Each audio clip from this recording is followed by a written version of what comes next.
क्या आपने कभी ऐसा धोखा देखा है जिसमें आदमी अपनी ही दौलत को मनहूस समझकर फेंक दे? ये उस दौर की बात है जब बगदाद के बाजारों में दयानतदारी की मिसालें दी जाती थीं और इन्हीं गलियों में मंसूर नामी एक सौदागर रहता था। मंसूर कोई बहुत बड़ा अमीर आदमी नहीं था, लेकिन उसका दिल आईने की तरह साफ था। एक सुबह जब आसमान पर अभी हल्की सी रोशनी फैली थी, मंसूर ने अपने खच्चर को तैयार किया। उसने खच्चर की पुश्त पर रेशम के कीमती थान लादे जो उसकी जिंदगी भर की कमाई थी। उसे ये माल शहर से दूर एक कबीले तक पहुंचाना था ताकि वहां से मिलने वाले पैसों से वो अपनी बेटी की शादी कर सके। मंसूर बड़े शौक से अपनी मंजिल की तरफ रवाना हुआ, लेकिन वो इस बात से बेखबर था कि शहर के दरवाजे के पीछे 3 जोड़ी आंखें उसका पीछा कर रही हैं। ये 3 ऐसे चालाक ठग थे जिन्होंने कभी किसी पर तरस नहीं खाया था। वो डाकू नहीं थे जो तलवार से माल छीनते, बल्कि वो दिमाग से खेलने वाले शिकारी थे। मंसूर सहरा के सुनसान रास्ते पर अकेला जा रहा था। चारों तरफ ऐसी खामोशी थी कि सिर्फ खच्चर के कदमों की चाप सुनाई दे रही थी। अचानक उसे महसूस हुआ जैसे कोई उसके बिल्कुल पीछे चल रहा है। उसने घबराकर मुड़कर देखा, वहां कोई नहीं था, मगर जब उसने दोबारा सामने देखा तो उसके पैरों तले से जमीन निकल गई। अचानक रास्ते के दरमियान उसे एक शख्स बैठा दिखाई दिया जिसने सब्ज चोगा पहना हुआ था और हाथ में तस्बीह थामे मुसलसल कुछ पढ़ रहा था। ये पहला ठग था। जैसे ही मंसूर करीब पहुंचा, उस शख्स ने अपनी आंखें खोली और जोर से चीख मारी, तौबा तौबा, ए अल्लाह, ये मैं क्या देख रहा हूं? मंसूर हड़बड़ा कर रुक गया। उसने परेशानी में पूछा, खैर तो है बाबा जी, क्या हुआ? ठग ने अपनी आंखें फाड़कर मंसूर के खच्चर की तरफ देखा और नफरत से मुंह फेर लिया। मियां, तुम एक मुअज़्ज़िज़ सौदागर लगते हो। क्या तुम्हें जरा शर्म नहीं आती कि तुम इस पाक रास्ते पर एक मुर्दा कुत्ता लाद कर जा रहे हो? इस मुर्दार की बदबू से फरिश्ते भी रास्ता बदल रहे हैं। मंसूर को यूं लगा जैसे किसी ने उसके कानों में जहर घोल दिया हो। उसने जल्दी से पीछे मुड़कर अपने खच्चर को देखा। वहां रेशम के वही चमकदार और कीमती थान बंधे थे जो उसने खुद अपने हाथों से लादे थे। उसने हंसते हुए कहा, बाबा जी, शायद धूप की शिद्दत से आपकी नजर कमजोर हो गई है। ये रेशम है, कुत्ता नहीं। लेकिन वो ठग अपनी जगह से उठा और गुस्से से बोला, लानत है तुम्हारी अक्ल पर। अगर तुम्हें ये मुर्दा जानवर रेशम लग रहा है तो तुम पागल हो चुके हो। जाओ, इस मनहूस बोझ को लेकर यहां से दूर हो जाओ, कहीं तुम्हारी वजह से इस बस्ती पर अजाब ना आ जाए। ठग बड़बड़ाता हुआ वहां से चला गया, मगर मंसूर वहीं पत्थर बनकर खड़ा रह गया। उसने लरजते हाथों से रेशम को छू कर देखा। वो नरम था, बिल्कुल रेशम जैसा, मगर ठग की आवाज उसके कानों में हथौड़े की तरह बज रही थी। उसने दोबारा रेशम को देखा। हाथ नरम कपड़े पर था, मगर दिल में पहला दरार पड़ चुकी थी। मंसूर ने खुद को समझाया और कदम आगे बढ़ा दिए। उसके दिमाग में पहले ठग की बातें किसी जहरीले सांप की तरह लड़ रही थीं। वो बार बार अपने खच्चर को देखता और खुद को यकीन दिलाता, ये रेशम ही है, मैं पागल नहीं हूं। लेकिन अभी वो 1 मील भी नहीं चला था कि सामने से एक दूसरा शख्स आता दिखाई दिया। उसके चेहरे पर एक अजीब सी हमदर्दी थी, जैसे वो मंसूर की हालत पर तरस खा रहा हो। जैसे ही वो शख्स करीब आया, उसने अचानक अपनी नाक पर रुमाल रख लिया और तेजी से पीछे हट गया। ला हौल वला कुव्वता, मियां, तुम्हारा दिमाग तो ठीक है? इस चलचलाती धूप में ये मरा हुआ कुत्ता लेकर कहां जा रहे हो? क्या तुम पूरे बगदाद में बीमारी फैलाना चाहते हो? मंसूर के पैरों तले से जमीन निकल गई। एक शख्स झूठ बोल सकता है, लेकिन 2 अजनबी एक जैसी बात कैसे कर सकते हैं? उसका रंग पीला पड़ गया, आवाज लड़खड़ाने लगी। उसने कांपते हुए कहा, भाई, जरा गौर से देखो, ये रेशम के कीमती थान है, ये कुत्ता नहीं है। दूसरे ठग ने गुस्से से उसे देखा और बोला, पागल हो गए हो क्या? इसकी बदबू से मेरा दम घुट रहा है और तुम इसे रेशम कह रहे हो? मियां, अपनी आंखों का इलाज कराओ, इससे पहले कि लोग तुम्हें पत्थर मारकर शहर से निकाल दें। ये कहकर वो शख्स बड़बड़ाता हुआ तेजी से आगे निकल गया।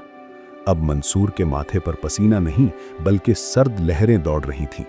उसे लगा जैसे उसके इर्द गिर्द की दुनिया बदल गई है। उसे रेशम नजर आ रहा था, लेकिन दुनिया उसे मुर्दार कह रही थी। उसने खच्चर की रस्सी थामे हुए हाथ ढीले कर दिए।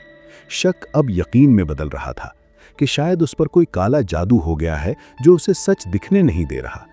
मंसूर ने लरसती आंखों से आसमान की तरफ देखा और सोचा, अगर तीसरे आदमी ने भी यही कहा तो मैं क्या करूंगा। अभी ये ख्याल उसके जहन में था ही कि दूर से एक बूढ़ा आदमी लाठी टेकता हुआ उसकी तरफ आता दिखाई दिया। उसने दूर से आते हुए उस बूढ़े शख्स को देखा और दिल ही दिल में दुआ की, या अल्लाह, बस ये कह दे कि ये रेशम है, चाहे इसकी कीमत कुछ भी ना हो, बस मेरी अक्ल सलामत रहे। वो बूढ़ा लाठी टेकता हुआ मंसूर के करीब आया। उसने एक लम्हे के लिए खच्चर की तरफ देखा, फिर अचानक पीछे हटकर जमीन पर बैठ गया, जैसे उसे कोई बहुत बड़ा सदमा पहुंचा हो। अस्तगफिरुल्लाह, बेटे, क्या तुम में अल्लाह का खौफ खत्म हो गया है? इस मुकद्दस रास्ते पर जहां से काफिले गुजरते हैं, तुम ये बदबूदार मरा हुआ कुत्ता लेकर जा रहे हो। क्या तुम चाहते हो कि हम सब पर खुदा का कहर नाजिल हो जाए? मंसूर के सीने में जैसे कुछ टूट गया। एक नहीं, दो नहीं, बल्कि 3 अलग अलग लोगों ने एक ही बात कही थी। उसकी अक्ल ने घुटने टेक दिए।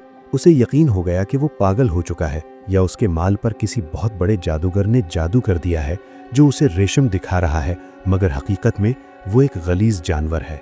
उसने चीख कर कहा, बस कर दो, मैं अब मजीद ये बोझ नहीं उठा सकता।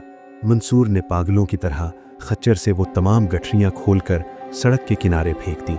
उसने उन थानों को छुआ तक नहीं, क्योंकि अब उसे वो रेशम नहीं बल्कि किसी मुर्दार का गोश्त लग रहे थे। उसने अपना कीमती माल, अपनी बेटी के ख्वाब और अपनी जिंदगी भर की कमाई वहीं मिट्टी में रोल दी और खाली खच्चर लेकर रोता हुआ पीछे की तरफ भागा। वो तीनों ठग अपनी कामयाबी पर कहकहे लगा रहे थे। पहला ठग आगे बढ़ा और रेशम की गठरी को फातिहाना अंदाज में छूते हुए बोला, कितना बेवकूफ़ था वो सौदागर। हमने सिर्फ जुबान का जादू चलाया और उसने अपनी पूरी जिंदगी की कमाई सड़क पर ढेर कर दी। वो अभी माल समेटने के लिए रेशम को लपेट ही रहे थे कि अचानक दूसरे ठग की चीख निकल गई, रुको, इसे हाथ मत लगाना। बाकी दोनों ठग ठठक गए। उन्होंने देखा कि रेशम के उन कीमती थानों के ऐन दरमियान से एक स्याह रंग की छोटी सी शीशी जमीन पर गिरी थी, जो गिरते ही टूट गई थी और उसमें से एक अजीब सा सब्ज धुआं निकलकर कपड़ों में जज्ब हो रहा था। पहले ठग ने डरते हुए पूछा, ये क्या बला है? तभी उसे रेशम के एक थान पर बगदाद के शाही तबीब की मोहर नजर आई। उसके नीचे छोटे हरूफ में कुछ लिखा था, जिसे पढ़ते ही उनके चेहरे जर्द पड़ गए। वहां लिखा था, खबरदार, ये रेशम एक मुहलिक वबा के जहर में डूबा हुआ है। इसे छूने वाला चंद लम्हों में हलाक हो जाएगा। ठगों के हाथ कांपने लगे।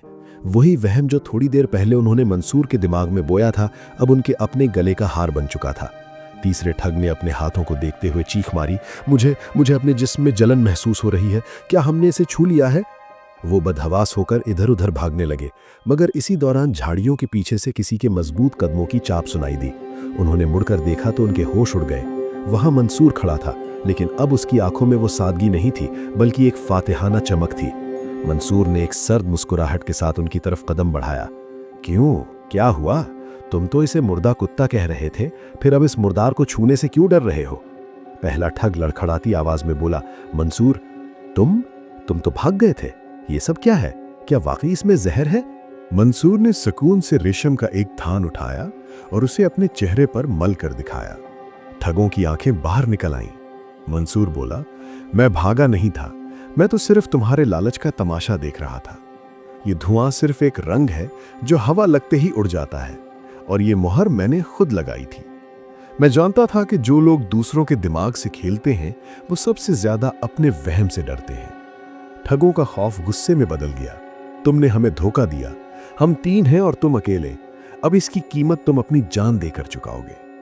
जैसे ही वो तीनों मंसूर पर झपटने लगे, मंसूर ने अपने होठों पर उंगली रखी और एक तेज सीटी बजाई। सीटी की आवाज अभी फिजा में गूंज ही रही थी कि टीलों के पीछे से घोड़ों के टापों की आवाजें आने लगी। कबीले के वो जंगजू जिन्हें मंसूर ने पहले ही अपनी हिफाजत के लिए तैयार कर रखा था, तलवारें सोंधते नमूदार हुए। मंसूर ने बुलंद आवाज में कहा, तुमने समझा था कि बगदाद का सौदागर इतना सादा है कि अकेला इतने कीमती माल के साथ सहरा में निकल आएगा। मैंने सरदार के आदमियों को पहले ही मुत्तला कर दिया था कि वो फासले से मेरा पीछा करें। ठग अब जमीन पर घुटनों के बल गिरे हुए रहम की भीख मांग रहे थे। वही जबानें जो जहर उगल रही थीं, अब गिड़गिड़ा रही थीं। मंसूर उनके करीब आया और बोला, तुमने मेरा माल नहीं, मेरा भरोसा लूटने की कोशिश की थी। याद रखना, माल तो दोबारा कमाया जा सकता है, लेकिन अगर इंसान अपनी अक्ल और खुद एतमादी हार जाए तो वो जिंदा लाश बन जाता है। मंसूर जब वापस बगदाद पहुंचा और अपनी कामयाबी की खुशी पूरे मोहल्ले में मिठाई बांटकर मनाई। वो सादा दिल इंसान आज भी था, लेकिन अब उसकी सादगी के पीछे एक ऐसा पुख्ता यकीन था जिसे कोई फरीब हिला नहीं सकता था। मेरे प्यारे दोस्तों, जिंदगी के रास्ते पर हमें अक्सर ऐसे ठग मिलते हैं जो मनफी बातों से हमें ये यकीन दिलाते हैं कि हम नाकाम हैं या हमारी मेहनत बेकार है। याद रखिए, लोग वही कहेंगे जिसमें उनका अपना मफाद हो। अपनी अक्ल और अपनी सच्चाई पर भरोसा रखें। अगर आपका दिल साफ है तो दुनिया का कोई भी झूठ आपको हरा नहीं सकता। दूसरों की बातों में आकर अपने कीमती ख्वाबों को कभी मनहूस समझकर मत फेंकें। अगर आपको मंसूर की ये अक्लमंदी पसंद आई तो वीडियो को लाइक जरूर करें और कमेंट्स में बताएं कि क्या आपने कभी किसी के वहम का शिकार होकर अपना नुकसान किया है। ऐसी ही मजीद दिलचस्प और सबक आमोज कहानियों के लिए हमारे चैनल को सब्सक्राइब करें। मिलते हैं अगली वीडियो में। अल्लाह हाफिज।